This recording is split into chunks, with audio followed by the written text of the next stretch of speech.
Welcome to Homebrew Wednesday. Not a whole lot going on, just like it was last week. I just want to touch base with y'all real quick. Oh, let me see. You know my twisted tea experiment? Well, hold on just a minute. I'm a little dry. Let's get a little something to drink.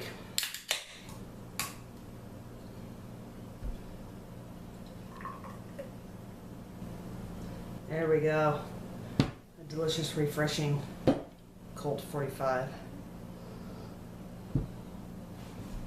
Anyway, actually cold 45 is not that bad. Pretty much flavorless after that last stuff. So anyway, my twisted tea experiment last year was a disaster. So this year we're going to try something a little bit different. I found lemon tea in a gallon jug.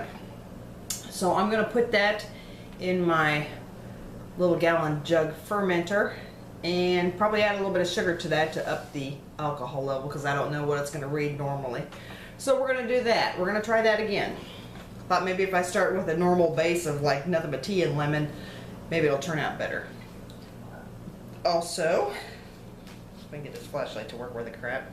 This is the cranberry cherry wine that I made, and I just want to show you how clear this is. I do need to rack it into another jug to get it off the sediment because it's sitting on sediment right now. We went over when we cleaned up the cemetery that I had all the videos on before. We did do that this past weekend. I finished up the deer that I have in the shop. Really not a whole lot of anything else going on. We haven't got the camper out yet. We're gonna have to unwinterize it because it was winterized. I think I explained that in the last video. And hopefully I'll get the cherry wine done sometime soon. And I noticed today I was looking for, thinking about some ideas for brewing my next batch of beer. And I happened to go out to Austin Homebrew Supply and noticed that they had an Abita Turbo Dog clone. I like that beer. That's really good beer. So I'm thinking seriously about ordering that kit. And I have a few grains here at the house, and I thought about actually making try to make it shandy.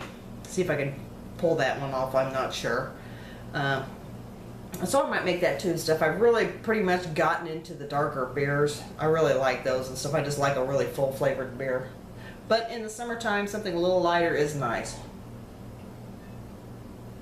I will probably attempt this fall or a little later on in the summer to make another smoked beer, but this time I think I'm just going to go with 100% smoked malt and probably just like some East Kent Goldings or something, something pretty benign as far as hops are concerned, because I really don't want a lot of hop profile in a smoked beer.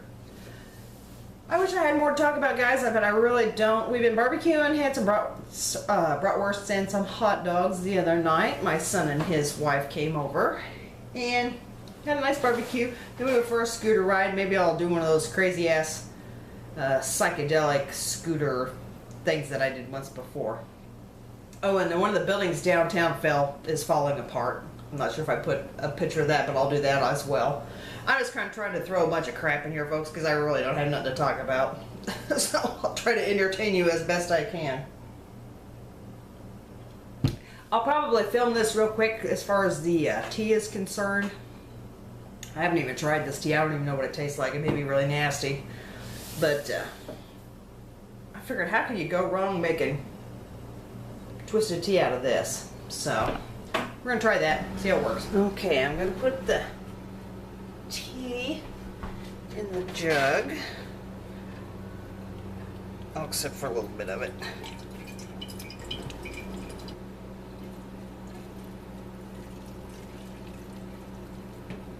Finish filling this up.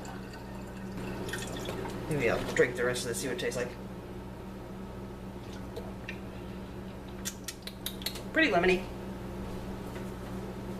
Not a whole lot. Actually, that's pretty tasty. It's Trade Winds.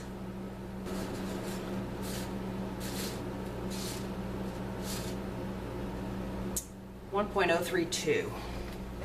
So I think what I want to do, so I think I'm going to add a cup of sugar to this. Okay. So let's put this sugar in here.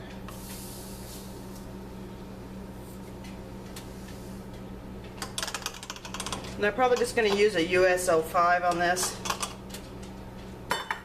Just something pretty neutral. Alright, now let's try this again and see where we're at.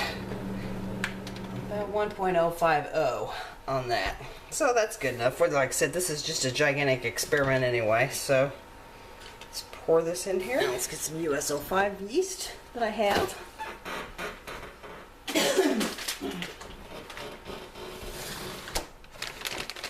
Now always when I do these half-gallon or these gallon batches, I always save the other half of the yeast. Like I said, you don't need the whole pack for a gallon, so we'll try this. If it doesn't work, what am I out? $2 maybe? $3?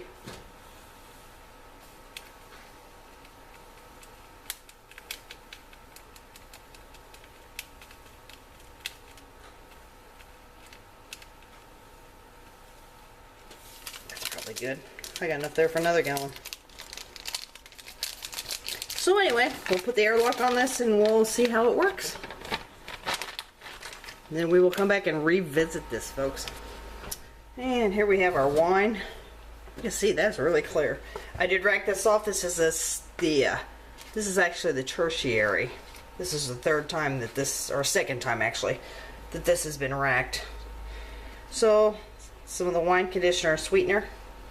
There's probably, well, maybe half a cup of this in here.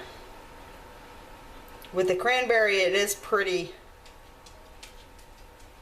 wangy. Regular, like the white cranberry, works much better. White cranberry is pretty much a very neutral base. This is wangy. So, let's kind of stir that around. I did put an airlock on this just in case.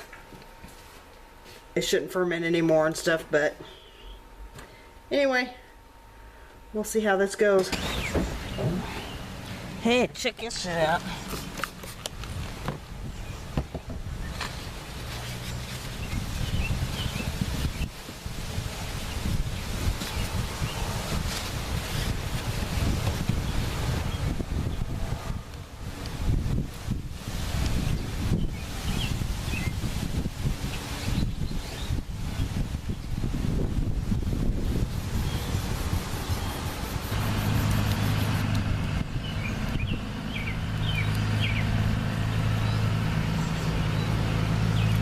So anyway, folks, let me top off my malt liquor in the glass.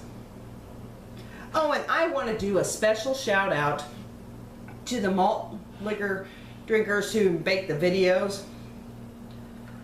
I have come to the conclusion that unless you mention Dorf, unless you mention Homebrew Wednesday, unless you mention SJ Pour, or homebrewers in general, that your videos are pretty much lame. And I think you know that, and I think that's why you keep mentioning homebrewers and, you know, the people who like to homebrew, Glitch and all them. So, cheers to you guys for making us famous. Rock on. Cheers, 17. Happy Homebrew Wednesday, guys. Later.